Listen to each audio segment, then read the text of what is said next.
জোড়াবাড়িতে ঢুকেই অপরাজিতার মাথায় পিস্তল ধরল মন্দার। হ্যাঁ বন্ধুরা, কোন গোপনে মন ভেসেছে সিরিয়ালে আজকের পর্বে তোমরা এরকমটাই দেখতে পাবে। পুরো গল্পটা জানতে হলে প্লিজ লাইক দিয়ে সঙ্গে থেকো।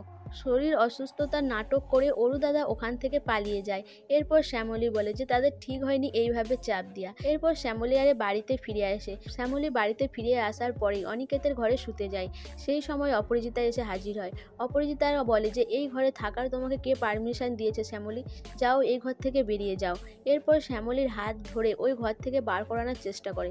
তখন শ্যামলী বলে যে আমার লাগছে ম্যাডাম, ছেড়ে দিন, আমি কিন্তু এই ঘর থেকে কোথাও যাব না, আমি আমার স্বামীর ঘরে রয়েছি, আমার স্ত্রীর অধিকার আছে স্বামীর ঘরে থাকার। এরপরেই অপরিচিতা বলে যে না, তুমি এই ঘরে থাকবে না, আমি বলেছি, আর তুমি যদি এই ঘরে থাকো তাহলে কিন্তু আমি এখান থেকে কোথাও যাব না।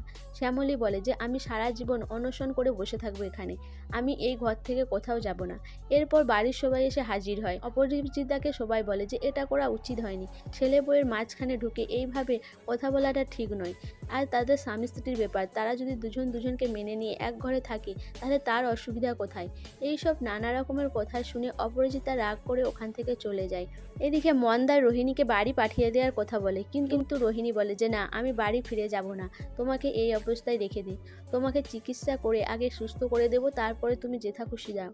আর আজকে আমি ঠিক করে নিয়েছি তোমাকে নিয়ে আমাদের বাড়িতে যাব। তখন মন্দার বলে যে ও আমাকে বাড়িতে নিয়ে গিয়ে পুলিশের হাতে তুলে দিতে চাও, তুমি তো খুব বাজে মেয়ে।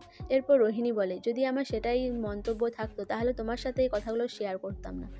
এরপরে রোহিণী মন্দারকে নিয়ে ঠাকুরের কাছে যায়, বলে তোমাকে আজকে প্রতিজ্ঞা করতে হবে যে তুমি সারা জীবন শ্যামলীকে বোনের চোখে দেখবে, না হলে বৌদির চোখে। আর আমার দাদা অনিকেত তোমার দাদা। তখন মন্দার বলে যে আপনার দাদা আমার কেন দাদা হতে যাবে।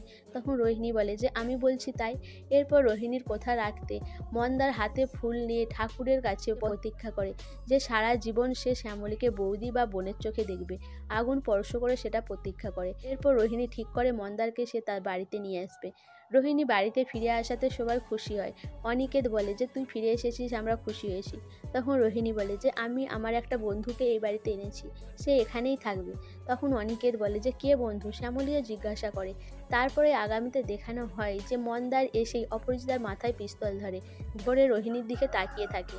সো বন্ধুরা, তাহলে কি মন্দার সে কি রোহিণীর সাথে নাটক করে এই বাড়িতে ঢুকলো, না মন্দার আবার ক্ষমা চেয়ে নেবে সবার কাছে, সে প্রমাণ করে দেবে যে সে ভালো হয়ে গেছে রোহিণীর ভালোবাসা পেয়ে? তোমাদের কি মনে হয় অবশ্যই আমাকে কমেন্ট করে জানাবে। আর আমার ভিডিওটা ভালো লাগলে প্লিজ সাবস্ক্রাইব করে দিও, আর লাইক কমেন্ট শেয়ার করো।